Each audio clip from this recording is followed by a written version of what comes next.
মুসলমান স্বাধীন বলবে ওই দিন যেদিন ইসলামের স্বাধীন হবে। মুসলমান স্বাধীন বলে নাক টেনে ঘুমাবি স্বাধীন। এদেশের মসজিদ আর মাদ্রাসার কমিটিতে সুদখোর বেনামাজি থাকবে না যেদিন। তোরে আমি এমনি ছেড়ে দিব না, কারণ তোর জন্য বিশাল আসমান বানাইছি, আমার জন্য বানাই নাই। তোর জন্যই তো জমিন। আমি আল্লাহ যা বানাইছি সব মানুষ তোর গোলামির জন্য। পানি তোর গোলাম, বাতাস তোর গোলাম, জঙ্গলের প্রাণী তোর গোলাম, নদীর মাছ তোর গোলাম, সব তোর গোলামি করার জন্য বানায় দিলাম। মাত্র ফাঁকে ফাঁকে আমি আল্লাহরে একবার আল্লাহ বলে ডাক দিবি, সেজদা করে আমি আল্লাহর কদমে মাথা নত করবি। এই সুন্দর সুযোগ পাইয়াও যারা নামাজ পড়বা না, আমি আল্লাহ তাদের জন্য কঠিন জাহান্নাম বানায় রাখছি। জাহান্নাম কেমন কঠিন? ইয়া আইয়ুহাল্লাযীনা আমানু কু আনফুসাকুম ওয়া আহলিকুম নারা وقودها الناس والحجارة عليها ملائكة غلاظ شداد لا يعصون الله ما أمرهم ويفعلون ما يؤمرون। জাহান্নামের আগুন এমন ভয়ঙ্কর যে আগুনটা আমি জ্বালাবই মানুষের দ্বারা আর পাথর দ্বারা। তোর মতো মানুষটারে দিয়ে আগুন জ্বালাবো আমি, যেই মানুষটা আমার সব পাইয়াও আমার ডাকলি না। কুত্তা সারা রাত মালিকের লাত্তি খাইয়াও পাহারা দেয়, আর আমি আল্লাহ তোরে এত দয়া করার পরও তুই আল্লাহ বলবি না? তোর মতো বেঈমান নেমক হারাম আমি এমনে ছেড়ে দিব না। কড়ায় গন্ডায় হিসাব নিব তোর থেকে, রেডি থাক। আল্লাহ তাআলা বলেন, এই তো তোরে এগুলো সিস্টেম করে দিলাম, এবার তুই যে দুনিয়ার মায়া ফিরে যদি ভুইলা যাও, এর থেকে বাঁচাবার জন্য অল টাইম তোর পিছনে কাজের জন্য আমি যুগে যুগে নবী পাঠাইছি। এর কাজই হলো তোরে সতর্ক করবে, এই দুনিয়ার মায়া ফিরা আসল আল্লাহরে ভুলিস না, দুনিয়ার টাকা পাইয়া আখিরাতকে ভুলিস না। নবীদের কাতার শেষ, সাহাবারা কাজ করলেন, তারপরে আস্তে আস্তে উলামায়ে কেরাম, দাওয়াত ও তাবলীগের মেহনত চলতেছে, পীর মাশায়েখের মেহনত, জুমার দিন খতিব ও ইমামের মেহনত, বক্তাদের মেহনত। 1 টাকাও বেতন তোমার থেকে নেয় না। তুমি সরকারি চাকরি করো, বেসরকারি চাকরি করো, ডিউটি কয় ঘন্টা? কথা কয় না।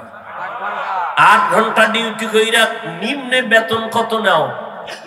নিম্নে অন্তত 20,000 বেতন নাও, টেবিলের নিচে আরো কত হারাম খাও। অথচ তোমার পাশে বাড়ির ইমাম সাহেব কয় ঘন্টা ডিউটি? কত কও? বেতন কত? পিডাফিডি ছাড়া সমাধান করার কোন পথ আছে? মানুষ এত বড় জালেম হয় কেন? এত বড় জালেম হয় কিভাবে? 8 ঘন্টা ডিউটি করে 20,000 টাকা নেয় বেতন, তাও ডিউটির মধ্যে করে চুরি, টাইম মতো অফিসে যায় না, গেছে 8টার ডিউটি 9টায়, 1 ঘন্টার বেতন হারাম তোর জন্য। গেছো 8টায়, 803টায়, 4টা পর্যন্ত ডিউটি করো না, 1 ঘন্টার বেতন হারাম। এরপরও বেতন নিছো সাইন দিয়া 20,000 টাকা, এরপরে ডান বামে হারাম খাইছো আরো কত। আর 24 ঘন্টা ইমাম সাহেবকে মসজিদে গোলামের মতো খাটাইয়া বেতন দাও 5,000। এর থেকে জুলুম কি হতে পারে? এরপর আবার ইমামের সাথে বেয়াদবি। একক তো নামাজে না থাকলে রিক্সা ড্রাইভার কয় গেছিলেন কই? ইমাম কয় কে তুই? বলে আমি রিক্সা ড্রাইভার।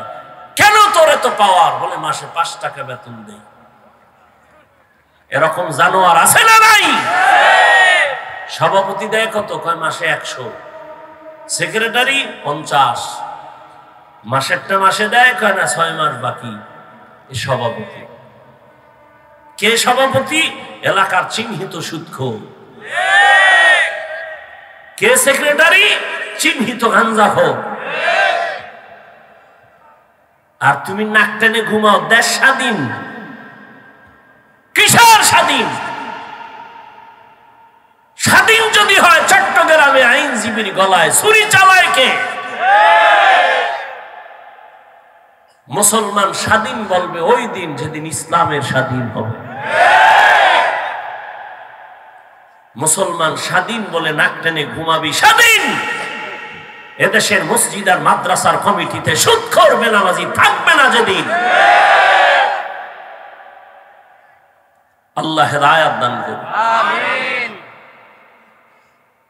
ইয়া আইয়ুহাল্লাযীনা আমানুত্তাকুল্লাহ ওয়া কুনু মা'আস সাদিকিন।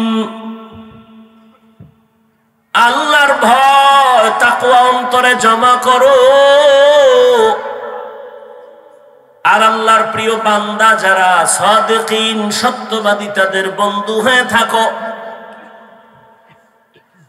ও কলিজার যুবক,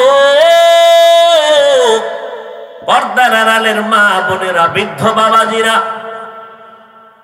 এতক্ষণ যে আমি আপনাদের বয়ান শুনাইছি একবারও বলি নাই তুমি স্কুল কলেজ বন্ধ করে মাদ্রাসায় ঢুকে যাও। আমি পাস করলি টুপিওয়ালা, তুমি পাস করলি মাথায় দাও, না হয় জাহান্নামে যাইবা বলি নাই। আমি কওমি মাদ্রাসার সন্তান, তুমি কওমি মাদ্রাসায় যদি না যাও জাহান্নামে যাইবা বলি নাই। আমি দাওয়াত ও তাবলীগের লাইনের সন্তান, আমি পীরের মুরিদ, একবারও বলি নাই যে পীরের কাছে না গেলে তুমি গোমরাহ হয়ে যাইবা। বরং আমি বলতে চাই, ও যুবক বাবা, তুমি স্কুলে পড়ো আলহামদুলিল্লাহ, দোয়া করে গেলাম। কলেজে পড়ো, চাকরি করো, ব্যবসা করো, ডাক্তার হও, ইঞ্জিনিয়ার হও, প্রফেসর হও, দোয়া করি। তবে বেয়াদব হইও না। তোমার ব্যবহারে কোনোদিন যেন মা বাবা কষ্ট না পায়। এ যুবক, তোমার ব্যবহারে কখনো যেন শিক্ষক কষ্ট না পায়। হাত উঠাইয়া বরদোয়া করা লাগে না। তোমার কথায় কষ্ট পেয়েছি, এটাই বরদোয়া। তোমার কথায় আমার দিল খুশি, এটাই দোয়া। যুবক, কোনদিন তোমার আচরণে যেন আলেমের অন্তরে কষ্ট না যায়। তাহলে তুমি ডাক্তার হলেও তোমার জীবন সফল, তুমি ইঞ্জিনিয়ার হলেও সফল হবে। মা বাবার দোয়া, শিক্ষকের দোয়া, উলামায়ে কেরামের দোয়া ছাড়া আল্লাহর কসম কোনদিন সফলতা আসবে না তোমার। ডাক্তার হইতে পারো, সফলতা আসবে না। বিনিময় জুতা খাইয়া তাসলিমার মতো পালাইতে হবে। আর যদি আদব রাইখা ডাক্তার হও, তাহলে মরিয়া গেলেও তোমার নামে ইতিহাস লেখা হবে, দোয়ার ইতিহাস, সম্মানের ইতিহাস। কবি নজরুলের গুণগান গাও, কত গর্ব করো। কবি নজরুল, তোর মতো সারা রাত মোবাইলে আকাম করলে কবি নজরুল হতে পারত না। সারাটা রাত মোবাইলে অন্যায় করে করে চেহারাটা নষ্ট করে ফেলেছো, খবর নাই। ঠান্ডা মাথার খুনির নাম মোবাইল। ও ঠান্ডা মাথায় তোরে খুন করতেছে, তোর খবর নেই। লিখে রাখ যা বলে গেলাম। পাগল ছাগলের মতো বলি না, পাগল ছাগলের মতো তুমি বলতে পারো, কারণ তুমি অল টাইম আল্লাহর হালাল খানার থেকে নাপাক খাও। তোমার মাথা নষ্ট হতে পারে, কোরআনওয়ালার মাথা নষ্ট না।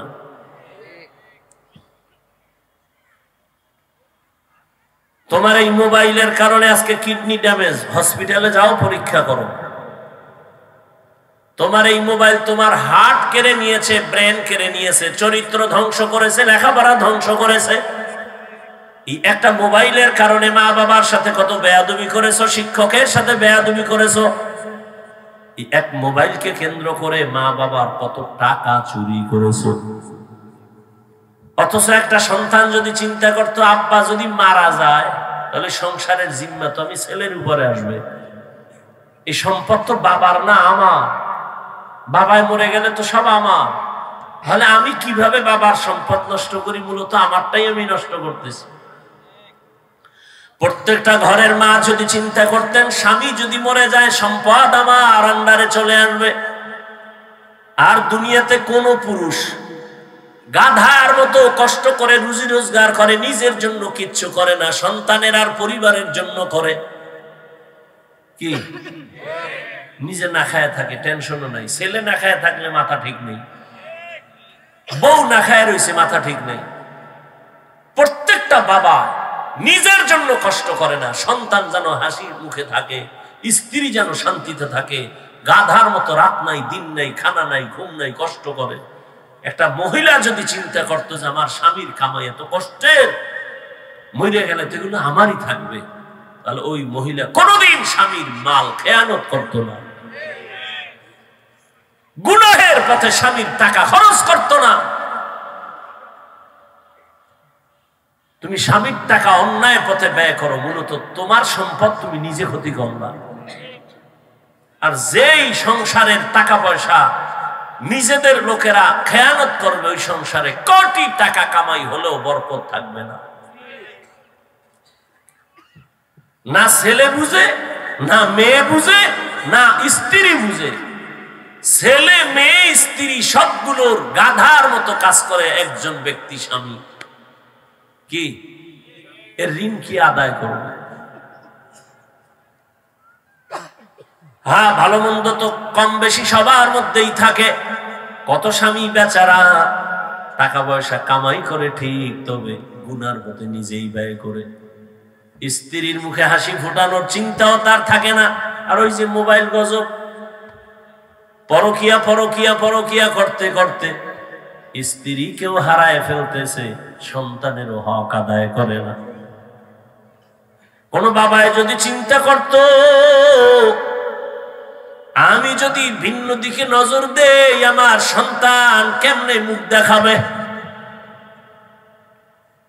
সন্তানেরা কথায় কথায় কষ্ট পাবে, লজ্জা পাবে, চোখের পানি ফেলবে, নিঃশ্বাস ফেলবে। এই চিন্তা যদি বাবায় করত, কোনদিন নিজের আপন স্ত্রী ছাড়া ভিন্ন দিকে নজর দিত না। কি আকাম বাজাইয়া মানকে সিফায় আটকায় গেছে, এবার বিয়ে করছে, এবার হুজুর গোদারে যায়, কয় চারটার মাত্র 2। এই যে মানকে সিফায় আটকাইছে এর খবর নেই, মিস কলে আটকায় গেছে খবর নাই।